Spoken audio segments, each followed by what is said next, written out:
Everybody, I'm Nova. I'm Ricky. And have you ever felt yourself struggling with MWP syndrome? Do you think people have it? I feel like it could be catchy. Is it contagious like Corona? Could be. Depending who you're around, definitely. In proximity too. Do you think it's like deadly? Could be. MWP? MWP. I had to look at my notes. Yeah. Well, gosh, tonight we should address the MWP syndrome. We should. It could be the matter of life or death for some of you. Yeah, it could be. So come back. Yeah, you better. You don't have to, but it'd be better for you if you did. All right, we'll see you in a minute. MWP, you might have it. You and me, we got this. Gonna take some practice. Superpower oneness. We are marriaging. Oh, oh. Wonder Twin Powers activate. We are marriaging. Hey, if for those of you that were with us last week, you tuned into the last episode, which would be episode 28, because this is episode 29. So good at math. Thank you. I did that all up here, babe. It's amazing. So we opened up a can of worms potentially, and we're not apologizing for that, and maybe even caused some friction in your own heart or in your relationship. We ask you, did you marry the wrong person? And tonight we're addressing that. It's an actual syndrome, you know. Yeah, it's MWP syndrome. Haven't you heard of it? I married the wrong person syndrome. and as we talked about in our introduction, if you're not careful, it can literally be deadly. I know we're making light of it, but it can literally. No, it really can, because you can get on the train of like, that's all you think about, and you see the negativity in the other person, and you talk about it to your friends, and you get on this negative train, and you decide that, you just married the wrong person. How do I get out of this? That's what it is. So I posed the question after we gave you your homework assignment. Your homework assignment, by the way, was what did we ask everybody to do? So we asked everybody to look at yourself. Who am I? Whose am I? And then read Psalm 139 and kind of compare those two lists, just in short. And, hopefully you guys did that and decided to take the time to do that homework. If you did do that homework, then you're set up perfectly. If you didn't, you can still do it. And tune in tonight, but then watch last week's episode, because we finished that episode with this question. Okay, so you have the MWP syndrome, and how do you thrive in a marriage when you have this, like, I married the wrong person in the back of your brain all the time? How do you thrive? Honestly, I really put some thought into, like, okay, what if someone really is thinking I married the wrong person? Well, if you did the homework and you realize who you are and whose you are, you realize that you are God's. Like, I am Nova. That's who God made me. That's who He made me to be. Yep. And my identity is rooted in, like, I belong to Him. And so everything that I do and say comes out of that identity in how I live and move in life. And so I decide, and I know that my life belongs to God. So I serve God. And in service to God, I bless or serve my spouse. But it's because I know that because I love God, that love for Him is going to cause me to bless my spouse. So if I do things for, my spouse, it's not because I'm doing it for my spouse, and I am, but I'm doing it in service to God because I love Him. And this is what He calls us to do, to love one another, to serve one another out of a love for Him. But if I don't know who I am, if I don't know I'm His, and that is, I'm purposed for that, right? Because if we know our identity and our purpose, then we can move and move forward and love our spouse that way. So if you do something for your spouse and your identity is wrapped up in how they receive it, what they say about it, if they acknowledge it, like, let's say you made me dinner and then I ate dinner and just left the room, and you're like slaved all day, you're going to be like crushed because you didn't get from me what you were hoping to, or I didn't build into your identity who you were. But if you did that out of service and love for the Lord, and then I don't acknowledge it, actually it's bearable. That's what you're saying. Yeah, that's essentially what I'm saying. And that is in our marriage relations, but that is like basically how you move forward in life in general, but like being in a marriage where God calls us to be one, there is sometimes that can be really challenging because we think if we're becoming one, we need to be exactly the same, and you need to do what I'm doing and I need to do you, and we need to be in perfect like sync with one another. And it's like, I'm serving you, so you should serve me. It's like, if we both decide, God, my life is yours. Like, you're saying that, I'm saying that. And you might be watching and you're sitting and one of you is thinking, yeah, well, I serve that person all the time and they never serve me back.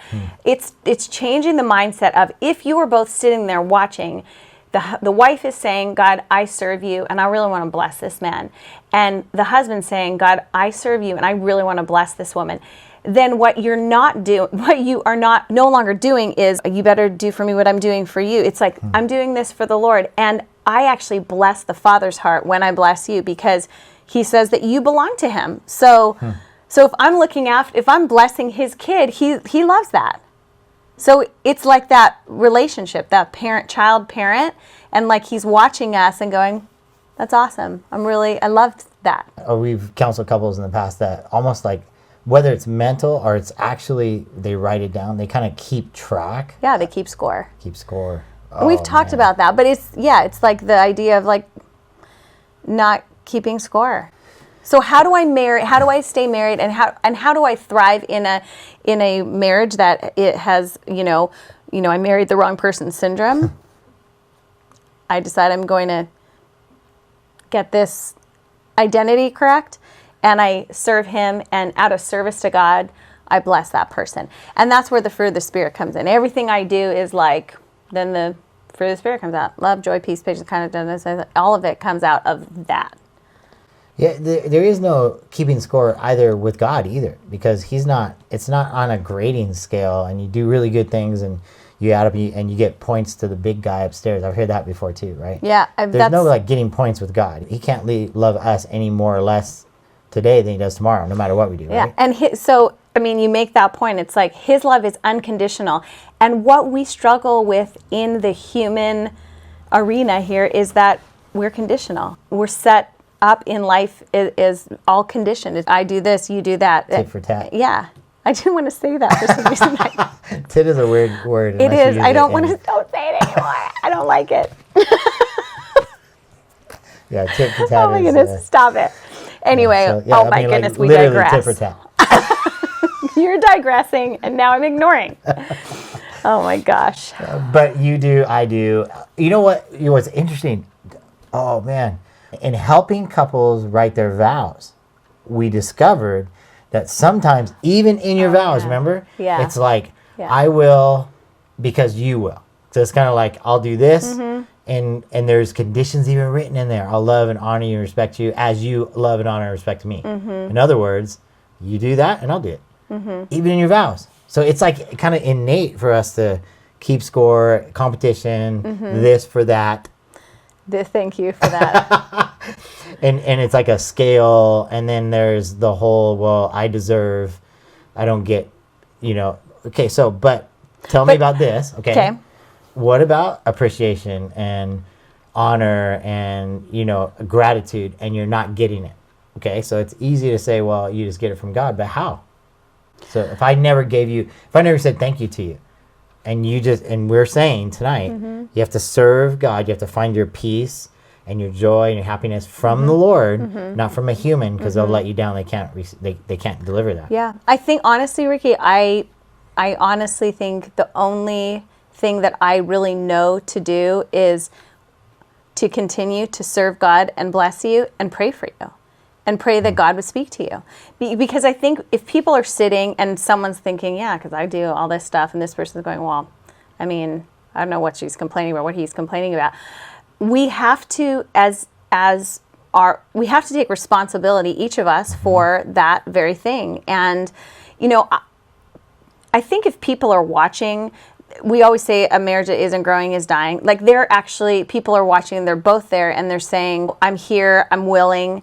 That as opposed to telling that person, like, you have to do this, that we both just decide, I'm going to really speak to the Lord about this and pray for my spouse and ask God to reveal it to you. If people are watching and they don't know the Lord, then we of course desire for them to find him. But because marriaging, we believe in covenant versus contract. We believe in marriage, the idea of marriage is God's idea, that this is our foundation. And so we can't speak from any other foundation. This is our foundation, that God is first, and out of him, love and service to him, and also receiving his love. I think if I sit back and I go, you never said thank you or appreciative, that regardless, like, I need to know what the Father's love for me is. And again, that speaks to that identity conversation. But I would say you know, if you've never gotten that compliment, then you pray for that person.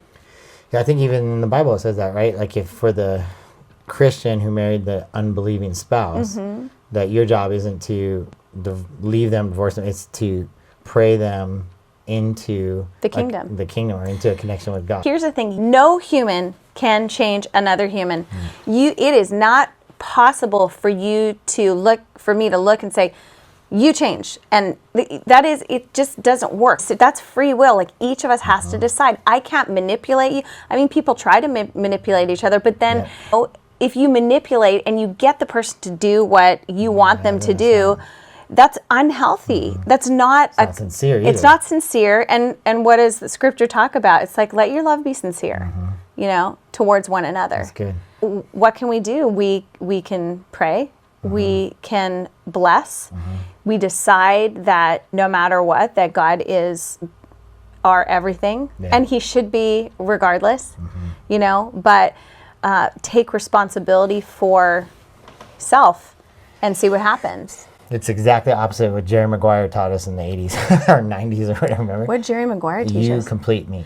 So now all the pressure's on you to complete me. But to finish technically me. that's a bad movie. Don't watch it. Jerry Maguire. It's bad. Yeah, I don't even remember. But I just remember that song. I mean, and everybody mocks that line. And that is a really scary thought. That's a very accurate statement that a lot of people think. And they go into marriage thinking, well, obviously, complete you now I'm looking at you, you're not completing me. what's going on? I guess you're not good. I got to get rid of you. Marry the wrong person syndrome. Oh, how do you thrive? Step one is you get to know yourself, who you are. You find out who you are and who you are. Step two is you determine you're serving God and not your spouse. Not your spouse. But when you serve your spouse, you're really serving God. So everything that you do is in service to God. And that, honestly, that feels like freedom. It's like, oh man, I'm doing this laundry, I'm washing it, I'm going out of my way because God, I love you. And everything I want to do is out of a love for you.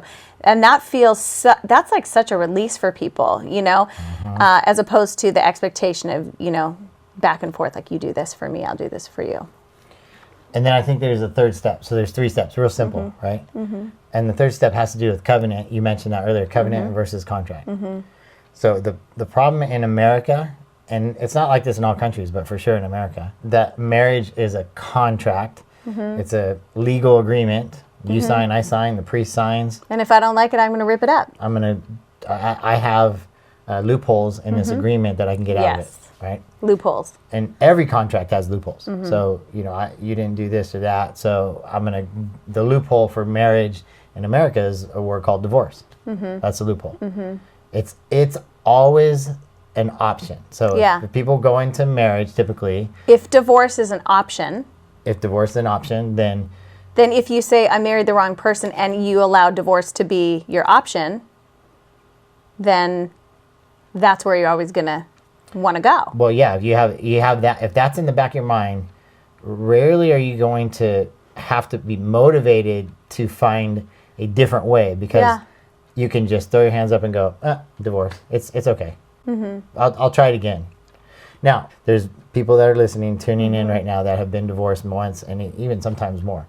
So what do you want to say to those folks that have already gone through divorce? I honestly, we're not here to condemn you or shame you. We're here to tell you you're here now. You're in this where you are now, and you have the the freedom to move forward. And we're not, we don't want to shame people who have been divorced, but now moving forward, where you're headed is we want you to shift that mindset of like, it's not an option for me. Like, My past is my past, but I'm moving into the future with, if you're married to someone new, it's like, no, this is not an option. Now. So as it stands, if you have the married the wrong person syndrome, then we see it as you could choose one of three paths to walk down. One, I married the wrong person. I'm just going to live miserably the rest of my life. That sounds so great. Terrible, right? I married the wrong person, but I'm going to submit to God, serve and love him, find my identity, joy, and Peace in God, not in my spouse, and I'm going to bless my spouse. I'm going to look for ways to bless them because I know it blesses God. So you have those two options, but then you have the third option is divorce. So of those three options, I'm saying, you know what? I'm not going to live my whole life miserable. Nobody's going to choose option A. Option B, I'll try it and see if he responds. But if it doesn't work out, I have option three. So let's get rid of option 3. Let's take that completely out of the equation. Delete it. Delete it. So let's say now there's only 2 options. I'm going to live miserably because I married the wrong person for the rest of my life until I die. Or I'm going to live submitted to God. I mean, now it seems like a no-brainer to decide this. But what if this doesn't work out? It's like, it's so crazy because people right now are in the middle of it and they're like, it's not working, it's not working, it's not working. And I think that's where your decision is, God, whether I'm married or not, I'm submitted to you. So I'm going to live my life married, submitted to you. Man, that is such a good point. They've said this about money, right? So how you're poor is how you are rich. So if you're generous when you're poor, you'll be generous when you're rich. If you're stingy when you're poor, you'll be stingy when you're rich, right? So if you're not submitted to God when you're single, you most certainly are not going to be submitted to God. Yeah, as a single person, you're setting yourself up in all your habits and how you respond. You're setting yourself up for your futures. Either you're submitted to God or you're not. And here is the linchpin. You can't say, well, I need that person to be submitted to God. That person belongs to God also. So you have to release that person to God and go, you belong to God. I'm going to bless you. I'm going to serve him. I'm going to pray for you. I'm going to pray that God would give you everything to become who he intended you to be. So really, as the spouses, like, I am really praying that you are always connected to the vine, that you know who you are, that you're fulfilled in your identity and your sonship, and you're praying that for me. And that honestly, to me, that feels exciting. But like practically, right? Let's just speak on a really practical level. Let's say a woman is married to somebody who is a total workaholic, and they're like, you're putting your job and everything. In that scenario, how does that become like a working document, as it were? Like, what should she pray? What should she be thinking? So you have a husband who works constantly and he kind of ignores you and the kids. Needless to say, he probably provides, right? Sure. So I wake up in the morning and I say, Lord, thank you that I have a man who is providing so that there's food on my table and we have a table to actually put the food on. I don't ever have to think about how we're going to pay the bills. So that's a first start. Gratitude. Now you're grateful, right? And so you start acting, now you start thinking, what else? Thank you that you provided this job for him to work at. Thank you for the fact that he's not lazy and sits around the house all day and plays video games. He actually, workaholic means he's a hard worker. So I married a hard worker. I married a provider. And I married someone who you've blessed with the job. Okay, so that's the first place to start. Yeah, right? I think that is a place to start. And I think also, I think what I just mentioned about, like, really praying that that husband finds his value in and identity in being a son of God, not like a worker at this that is successful or not successful. So just like praying that over your spouse. Like, I keep going back to, like, we pray, we submit, and like little things too. It's just those simple, like, again, it's not manipulations. It's true looking for the ways to be grateful for the excellent things that you see in your spouse, because there are excellent things. And we've talked about this a ton. The reason we do marriaging is so that people can open up conversation, right? Because so much of our marriages are, like, the success is being able to communicate effectively. And So you ask God to show you things that your husband does amazingly, and say those things, and be grateful. And if he's not like the best at this, that, and the other thing, then be thankful for the things he is great at. And I think we all have to establish in our marriages, like when we are going to talk about things, then we set the table to have that conversation, and not just like drop bombs on each other of like things that we don't like or disappointed in.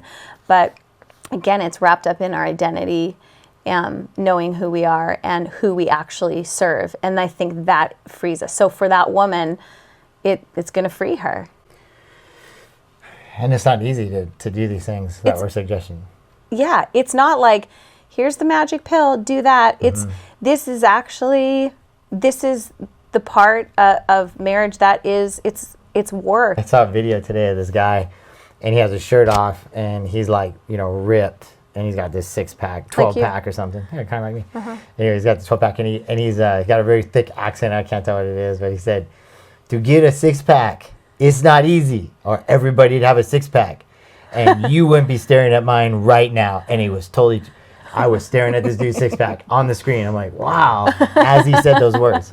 You know what I mean? Yeah. And so my point in that, I was laughing because it's like, to have a very robust, healthy, vibrant relationship with the Lord takes you and me, takes the individual pursuing God, reading his word, meditating, and being in prayer, and getting up early if need be. It takes, it actually takes work. But here's the truth, is when you do the work, there's results, and the results feel pretty darn good. Like this guy who has a 6-pack, who knows everybody that when he takes his shirt off is staring at a 6-pack. But it took a lot of work, but the results are really wonderful. Results are like, they're real, and they're tangible. Because I think too, like we talk about changing atmospheres, creating environments, like when you are around people that have peace with God and peace with you, you feel it. You can actually feel that. And so that is like something it's tangible. All this is a lot to take in. So before we give you any more, we're going to just leave it at that. Tell you that we are going to bring a couple at the final episode of this series. We're going to interview a couple, and they're going to talk about their opinion, their thoughts, their experience with this. Okay, but we do have something for you practically to practice for the next 7 days, and we call that homework. It's homework time. It's homework time. That wasn't a good one.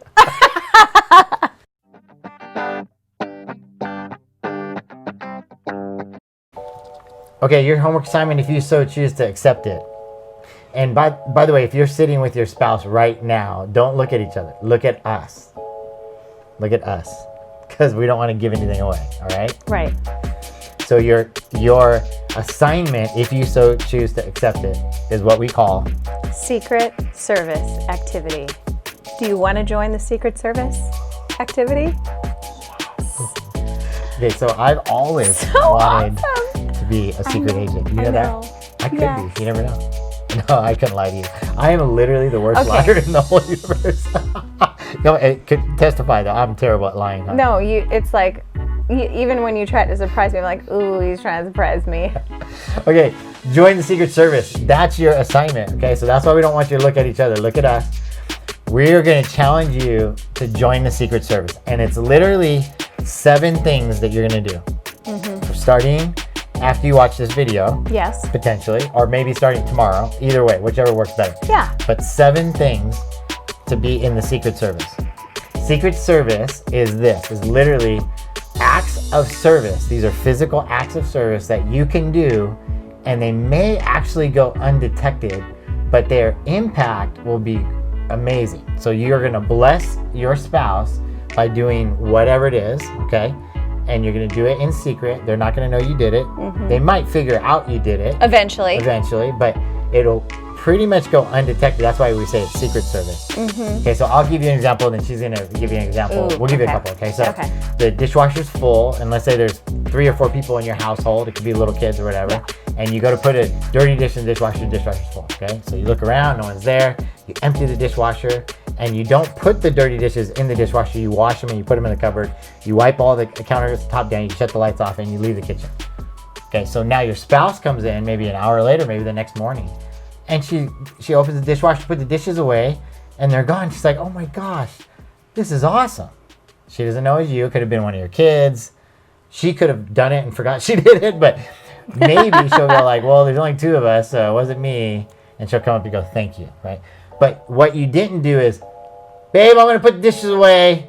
They're dirty. Dirty dishes and clean. I'll take care of it. Okay, that's pronouncing your service. Okay, but secret service I have a good is one. you sneak in. This could be like kind of a cool sneaky one. If you know your spouse's car needs to be either washed or oil changed, if you're like, maybe you're, I gotta go grocery shopping, and you might pick a couple things up while you're doing that. Maybe you go and get their car cleaned or their oil changed and bring it back. You don't say anything, but when they get in the car in the morning, like, all that's done. Whoa. And it feels like or you just, go and fill their car up with gas, and you don't say it, you just do it.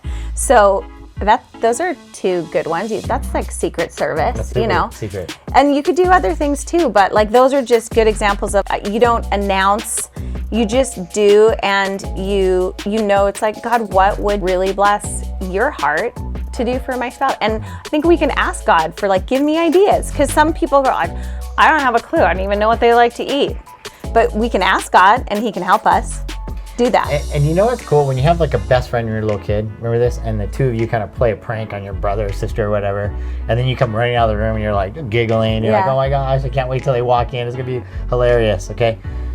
When you get to a place in your relationship with the Lord where you speak to Him regularly, not just when you eat, you're in His Word, you're reading about Him, you're studying Him, you're really just looking up, and you're actually speaking to God, and you start feeling His presence. You can't really explain it other than you have to experience it, right? Yep. You're feeling His presence.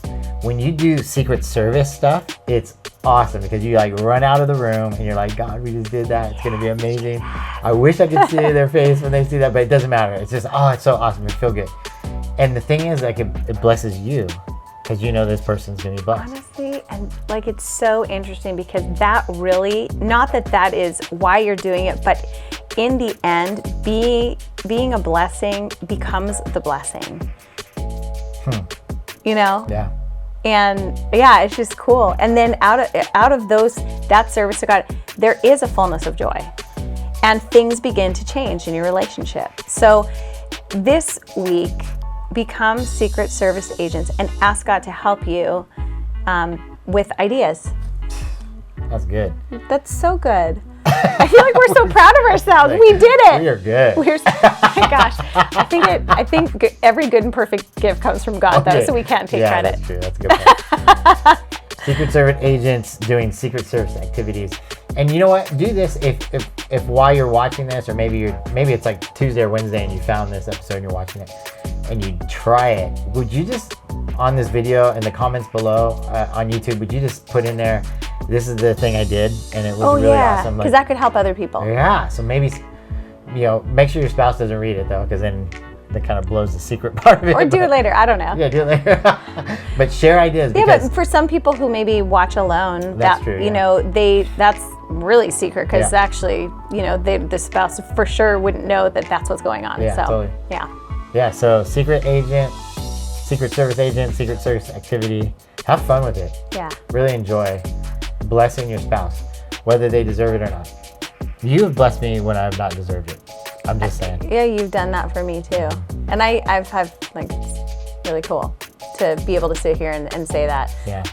And I'm grateful that like we're doing this series. I think this really, honestly, it's made me think a lot. And I hope that this conversation will open conversation for you all, that you can you can change the atmosphere, and you can activate that oneness superpower that we talk about. Your gifts and your talents coming together and really working together to honor God and bless each other and bless other people around you.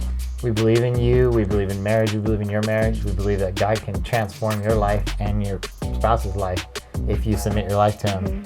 You can't go wrong, and we can guarantee that. Yep. You can't go wrong trusting the Lord for your identity and for your hope and for your joy. We love you guys. Keep marriaging on Marriage Away. All right. Bye, guys. Love you.